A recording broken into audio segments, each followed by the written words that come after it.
ध्यान लगा के गावे नीखे सारी चलीसा। मंगरू चाचा के बाचा गावे ले बहुते अच्छा।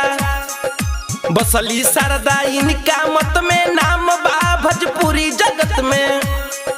10 साल पीछे से आवो कथा पे हमारा ध्यान लगावो। कथा के बदली आगे दिशा सुनत रहा खेसारी चालीसा।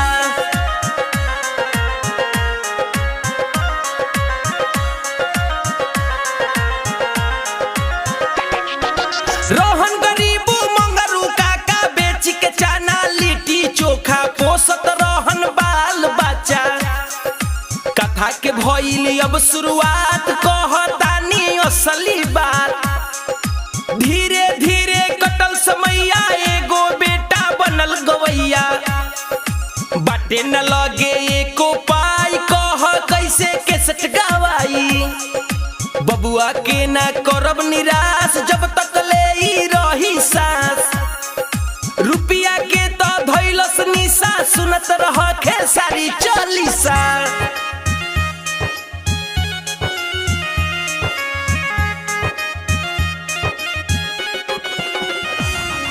रुपया पैसा कर्जा लेके गवले गाना सुपर टॉप। कतने के सच भइल फ्लॉप। मन में दुख भइल भारी चिंता मेनू पड़ल खेसारी। गाना गाई की कर्जा भरी नइखे बुझात का हम करी। पैसा मोए डूब गइल सपना सोचल टूट गइल। सोचले मन में एगो बात मेहनत करब दिनों रात।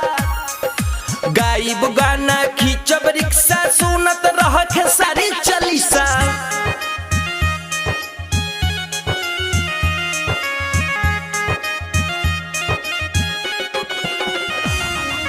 कुछ दिन एने ओने धवले किस्मत के अपना जमवले। फिर से एगो के सट गवले।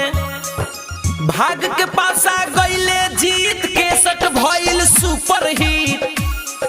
बन गईले ई सुपर गायक मन में सपना बनती नायक। गायक से मन बा बनती नायक तबे जाके होती लायक। रुपया पैसा जमन कमैले फिल्म एगो शूटिंग करैले। साजन चले ससुराल के खिस्सा सुनत रह खेसारी चालीसा।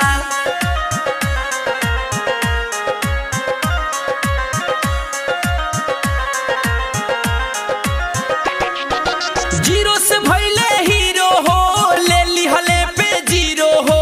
हिट मशीन नाम भइल। दुख से होई गईले उबार खुश में जिए लगल परिवार। बहुत नष्ट कष्ट भइल तब जाके स्पष्ट भइल। असही देखावा लो कलकारी जन करलो गारा गारी। बाबू परदेसी दीपक दुलरुआ कहे जिंदगी हई धुआं। गेहूं के साथे घुनो पीसा खत्म भइल खेसारी चालीसा।